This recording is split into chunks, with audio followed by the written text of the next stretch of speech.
you want to grab your ramen bowls for this one. This is going to be one of those rare moments where I go into classic form for this one, man, because if you know anything about me, right? If you know anything about the past content I've made, you know that I was not the biggest fan of the Naruto Shippuden anime adaptations of the different novels that they adapted. And now we have the Boruto anime actually doing the adaptations for the newest Naruto novel. So that's the Naruto Parent and Child Day novel that focuses on Naruto's relationship with Himawari and Boruto. And you get a lot of information about the state of the Hidden Leaf Village early on in Naruto's tenure. And some of that stuff could be dated to stuff that happens after the Bandits arc. But we know for certain that the Sasuke novel, the newest Sasuke novel, actually takes place after the Bandits arc, which if you're an anime only viewer, you have no idea what I'm talking about. If you're a manga fan, if you've been reading the Boruto manga, you know which arc I'm talking about. That's the arc that takes place directly after the Boruto movie. So the animes just add in some extra stuff to kind of pad the story before we get to that. And so you have that novel that's probably going to be done. We know for sure it's going to be the Naruto novel.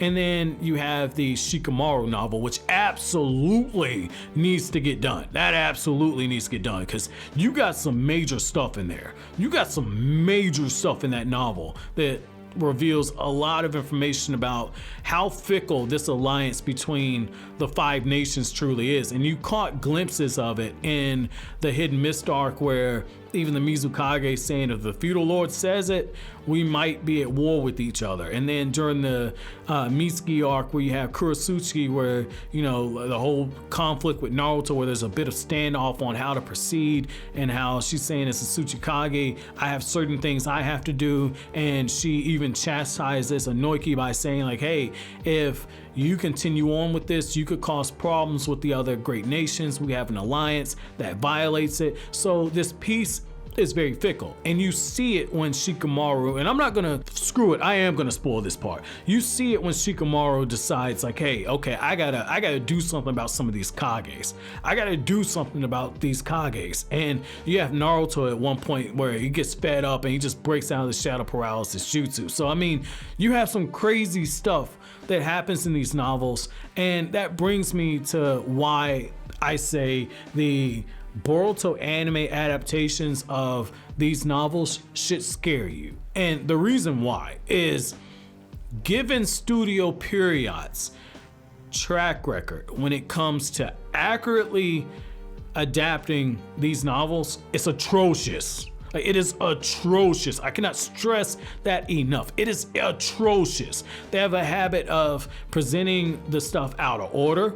They have a habit of withholding information from the various novels. They have a habit of mixing in different features and feats and information from different characters in the novel and then putting them into another. Like a classic example of this would be how in the Naruto Shippuden adaptation for the second Itachi novel, so the Midnight novel, where Fugaku is showing Itachi's Mangekyo Sharingan, and then the backstory that he tells Itachi is the backstory that Shisui told Itachi on how he unlocked his Mangekyo.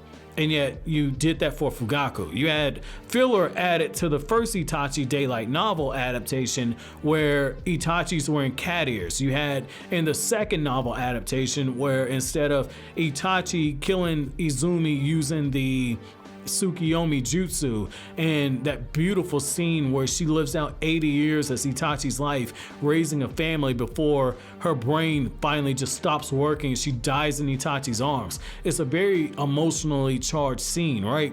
Very emotionally charged. They take it out and they have Obito kill Izumi instead. Like when you get to the Shikamaru adaptation, we have a whole episode of filler. Like they changed so much stuff. They withheld the relationship relationship between Shikamaru and Kakashi, how there was a little bit of strain there, and yet as Shikamaru goes to that mission, he starts to realize the level of burden that Kakashi goes through as Hokage, and how Shikamaru takes up that mission to assassinate Gingo simply because he doesn't feel like Naruto is ready to handle the true darkness of the ninja world, and that someone who's going to be the future Hokage cannot sully his hands in that manner. Like every adaptation, the Sasuke Shinden novel with the Chino stuff, every adaptation has major flaws in it. And it's day and night when you read the different novels and then you read the anime adaptation, or you watch the anime adaptation.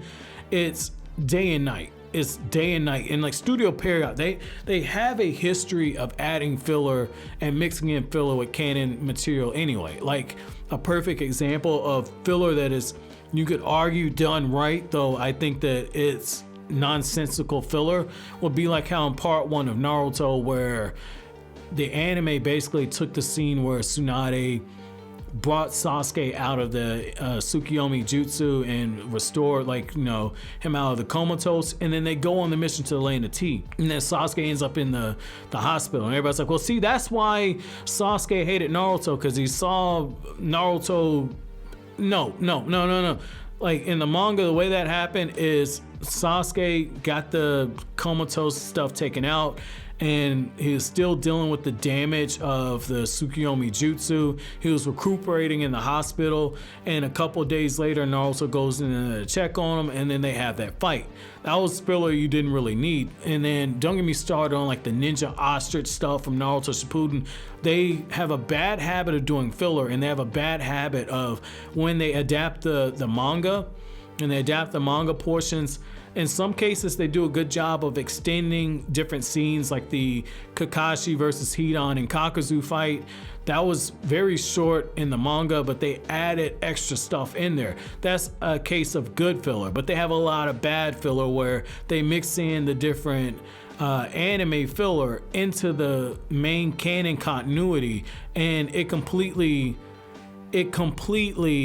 contradicts everything that happened in the manga. It contradicts the manga stuff, and so it throws it off. That's why some people have messaged me and said, like, yeah, I've started reading the manga for the first time, and you know, the anime said this, but the manga's saying this. Which one do I go with? You go with the manga.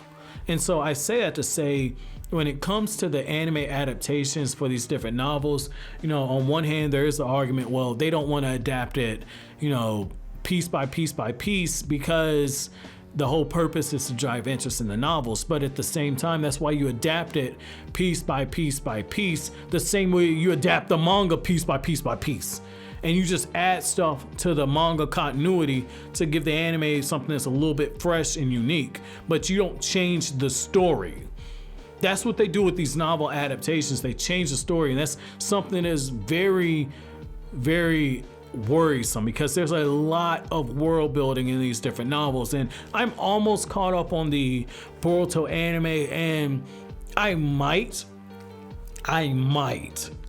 review these episodes when they come out, and might just do a comparison to what happens in the anime and what happens in the manga, but what happens in the novel. But I don't want to do that because I don't want it to come off like I'm bashing.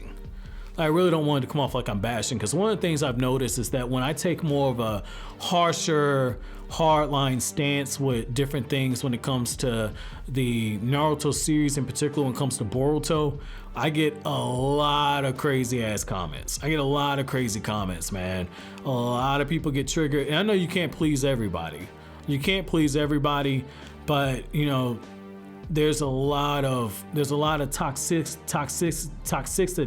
that comes from that. There's a lot of, I couldn't speak for a second. There's a lot of toxic stuff that comes when I just take those hardline stances. So when it comes to my reviews for the Naruto novel adaptations, what I'll probably do is I'll probably start working on videos that cover the stuff that happens in those novels, so you guys get the opportunity to see what the story is actually like. But on the flip side of that, I hope that they adapt the Sasuke novel, because I one of the first videos I did on this channel was Sasuke Uchiha's Ice Release Jutsu Explained, and I talked about how Sasuke didn't have a true Ice Release Jutsu, but it's something that he's experimenting with, and I cited the Sasuke novel, and people are like, that was never in the anime, you're clickbaiting, clickbaiting, clickbaiting.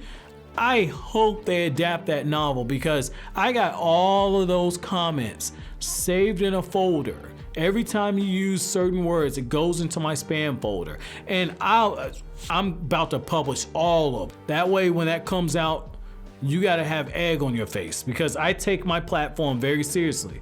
I do not clickbait. I do not clickbait people. I do not misinform. If I say anything, I keep the receipts. I keep the receipts. I have all my sources. And so I take that very personal when somebody attacks me in that fashion. So I hope that they adapt the second Sasuke novel simply for the fact that it gives me some vindication. I hope that happens, but also because it's in that novel that we actually see Sarada with a fully mastered Sharingan, and she's training alongside Sasuke. That's something that we definitely need to see because that's one of the biggest complaints that a lot of people have, that we don't really see the new generation training. You get some Sasuke and Sarada training. You get Sasuke teaching Sarada the Great Fireball Jutsu. You see Sasuke training Sarada how to properly use her Sharingan. You see a lot of good stuff on there. There's this really cool scene where Sasuke and Sarada are on the train and Sasuke's removed all the explosive bombs, but he's keeping the chakra around the bombs, teaching Sarada how to use the Sharingan to locate chakra sources. Like, that is absolutely insane. Like, there are different little small exercises where Sasuke is working with Sarada, and then you see the relationship between those two